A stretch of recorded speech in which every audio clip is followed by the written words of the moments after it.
dinner tonight, Puff Mama chili. Hi, my name's Katie McGrath and welcome to Rookie at Best. Today we're going to be making some good old chili. Right now in Kansas City it's just snowed. It's a great time to have that warm chili when you have those snowy days. It's a little chilly outside. You don't want to go outside. I know I don't want to go outside. And there's nothing better than sitting by the fireplace, cuddling up with your cats, and eating some chili. So the first thing we want to get started on is getting our meat heated up.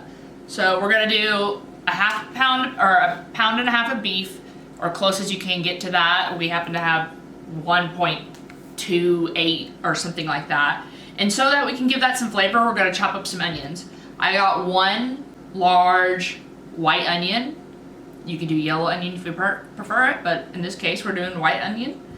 A little tip for when we're cutting this, and you've probably seen this on Rachel Ray or many other different cooking shows. We're going to start by cutting this way across. We're not going to go all the way to the end of it so that we can keep it together, and then we're going to cut this way just like this. Go all the way in as far as we can without cutting all the way through it. Be careful of those fingers. Give this guy a little bit better of a cut. And then, just like that, we'll have those nice cuts right there. This isn't my best knife for doing this, but it's what we're working with today. And we'll do that to this other bad boy, just like the last one. We'll cut.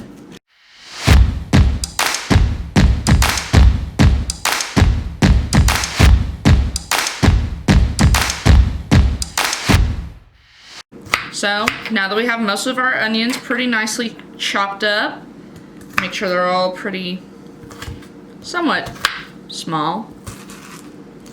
We're going to take that to our pan. We're going to splash a little bit of vegetable oil in there. That's a little bit more than I wanted, but it's okay. We're going to put that on about medium to medium high heat. So now that I feel that getting kind of hot, we're going to go ahead and take our onions and we're going to put them in there. You can hear it start to sizzle. That's how you know it's at the right temperature. And so you want those to start just to brown just a little before you add your meat. So we're gonna wait for that to brown up a little bit. So something you can do if you have a picky eater in the family, someone that doesn't really like onions, a lot of times you won't notice the onions in the meal anyways, but you can always just do a half onion if you'd like to do that. If you chop it up more finer, then you can do that. Or you can just excommunicate the onion altogether. I wish you guys could smell this right now. It just smells incredible. And we're about to add that meat to it. We're waiting it to get a little bit more yellow, add a little bit more brown to it, and then we'll get that meat started, and oh, it just smells incredible. Alright, so we're gonna go ahead and add the meat in. So we get it in there, and you're gonna wanna chop it into smaller pieces, obviously, to get it evenly cooked. Start letting those juices from the onions intermingle with the meat. And once you get it into some smaller pieces, I like to add a little bit of salt and pepper to it, just to enhance the flavor a little bit more. So we're gonna add a little bit of pepper, just dash it on there, and just throw a little bit of salt on there too. Now we really want to intermingle all those flavors. And you'll break that down and let it get, as it goes, you'll want to get that a little bit more brown to the mix we're going to make. So you can see that this meat is starting to brown. You can use different meats in this. We're just doing classic beef today. But if you're wanting to go towards a leaner, healthier option for your chili, I highly recommend doing ground turkey. That's something that me and my boyfriend normally do, but it's a winter day, like I said, and we want to treat ourselves, and so beef it is. But for those out there that are looking for a more healthy option for a comfort food, try out the turkey. It's really good too, especially when it's with all those flavors that you have to make the chili. You can also see these onions are starting to take the color of the beef. So it's really starting to intermingle and get those flavors. And we're gonna put this into our mix of our sauces and our kidney beans once it's all gotten into that brown color. So while we're letting that heat up and get to a point where the meat can brown and let those onions also brown up a little bit, we're gonna add some stuff to our pot. So first things first, we got our dark red kidney beans. You know me, I'm a best choice kind of girl because it's cheap. We're gonna take those. You wanna drain them of their juices that they have inside of them. So I'm just gonna barely open those up, take them to the sink. Now that we got them drained, we're gonna open them up. Pour those kidney beans into our pot. Oops. One more into the other pot, or the same pot, another can. You can do different types of beans if you want. I just prefer kidney beans. This is like a classic chili. There's nothing special about it where it's spicy or fancy or has some special ingredient. This is just good old classic chili. So we're gonna go ahead and put our two other cans. This is gonna be our tomato sauce. This is a 14.5 ounce can. And then our rotel. One day I hope to have one of those fancy electric can openers that we used to have when I was a little kid. So take that, don't let the lid fall in. Hopefully it won't. There we go. Plop that right into the bowl. Come behind that with our tomato sauce.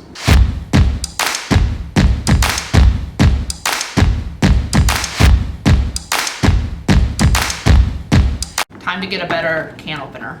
Put that to the side. Oh, it's coming out. All right. And now we're gonna come behind that with our spices. So I have chili powder, which is the big special ingredient that you want. This really makes the chili taste like chili. So you're gonna go ahead and put 2 tablespoons of that in there. I have this to measure. 1. And I'm just about to run out of it, so it's gonna be more like 1 and almost a half, but it's still gonna taste like chili. And then you're gonna come in with some of that ground cumin. This is also another pretty common thing to be added to chili. And we're only gonna add a teaspoon of this. So go in there, get us our cumin, and we're gonna dump this in there. You can already smell it. Once those 2 spices get in there, it starts to smell a little bit like chili. Another thing I like to add, just to make it taste a little bit sweeter, is we're gonna add a 1/2 tablespoon of sugar. And then we're just gonna come in there with a pinch of salt. So, probably not the best way to do it, but it's what we got. So now that this meat is just about there, almost all the way brown, there's still a couple little bits of bread. You're gonna wanna, before you put this into the chili mix, you're gonna wanna get rid of all the grease. So there's a couple different ways you can do this. You can do it in a towel where you squeeze the grease out. That seems like a lot of work to me, so I just take a separate bowl and pour it in. So we're gonna go ahead and turn this one off. And the key to this is just, honestly, it's practice. I like to take the spoon here, try to protect as much as I can from falling out, and let the grease come out as much as you can. So we're gonna take this and we're gonna add it to our mix, which has already started heating up a bit. And we're gonna just pour it all in there. Like I was saying, I probably didn't get all the grease, so this helps me a little bit avoid dumping some of that grease in there. You can see it kind of hanging out at the bottom. We mainly just wanna get all that meat in there. And now that we have that hanging out in the bowl, we're gonna mix it all together. Oh, it smells incredible. So now that we have all of our ingredients in the bowl, we're gonna bring this to a boil. And once it gets to a boil, we're gonna put the cover on, lower our temperature to a simmer, and we're gonna let it simmer for 30 minutes. So let's wait for this guy to get to our boiling point, but boy does it already smell good. So now that we're starting to boil, you can see our bubbles coming up. We're gonna wait for this to come to a full entire boil. And once it does, we're gonna knock it down to our simmer or low level on our stove, and we're gonna put our stove or our lid on top of our pot and let it sit for 30 minutes.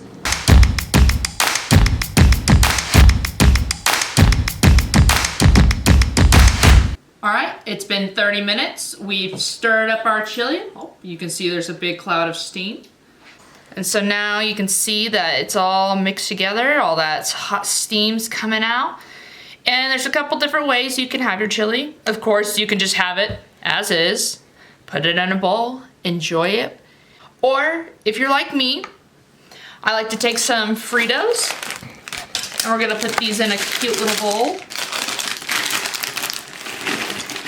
Put those at the bottom. I don't have a whole lot left. Take some chili. We're gonna put that on top of our Fritos. It smells so good. And then, once we got some of our chili in there, look how beautiful that looks. We're gonna take some cheese, the best part. You can just do a little sprinkle on top. And then my favorite part to add is white vinegar. Just a little splash to add some flavor. You can add some sour cream if you want, some chives, or you don't have to add anything at all because it's chili and chili's delicious.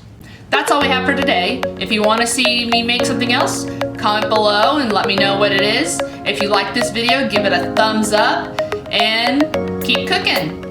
I'll see you next time.